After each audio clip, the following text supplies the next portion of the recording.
வணக்கம் ஆபிரகாம். அதாவது மத்திய ரயில்வே துறை இணை அமைச்சர் சோமண்ணா ஒரு நாள் பயணமாக காஞ்சிபுரம் வருகை தந்தார். அவர் சென்னை சென்ட்ரல் ரயில்வே நிலையத்திலிருந்து காஞ்சிபுரம் புதிய ரயில்வே நிலையம் வரை தனி ரயில் மூலமாக வந்தடைந்தார்.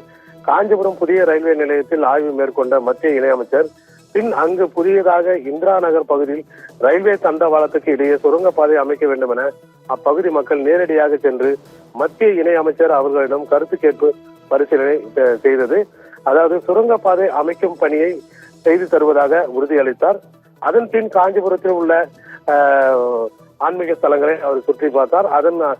அதனைத் தொடர்ந்து இணை அமைச்சர் பேசுகையில் சென்னை பத்திரிகையாளர் சந்திப்பின் போது ரயில்வே கட்டணம் மக்களை பாதிக்காத வகையில் படிப்படியாக உயர்த்தப்படும்.